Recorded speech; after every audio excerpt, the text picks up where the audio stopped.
Ассалаумағалейкум. Қалайсың досым? Асқазан ішек жолдарыңызды, ішектеріңізді тазартқыңыз келсе, әртүрлі шлактардың кеткенін қаласаңыз, сіз міндетті түрде клетчатка жегеніңіз дұрыс.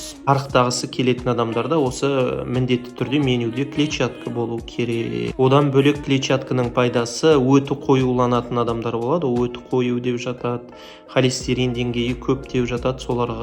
Соларда клетчатканы пайдаланыңыздар. Енді клетчатка қай жерде болады? Клетчатка тек дәнді дақылдардың, өсімдіктердің құрамында болады. Клетчатка балықта, етте, тауықта болмайды. Соны мұқият еске сақтаңыздар. Клетчатка жалпы сіңірілетін және сіңірілмейтін түрлері бар. Толығырақ клетчатканың пайдасы жайлы екінші видеода айтылатын болады. Жалпы клетчатка күніне 30 граммдай адам жеп тұтынып тұру керек. Екінші видеоны күтетін болсаңыз, комментарияға екінші видеода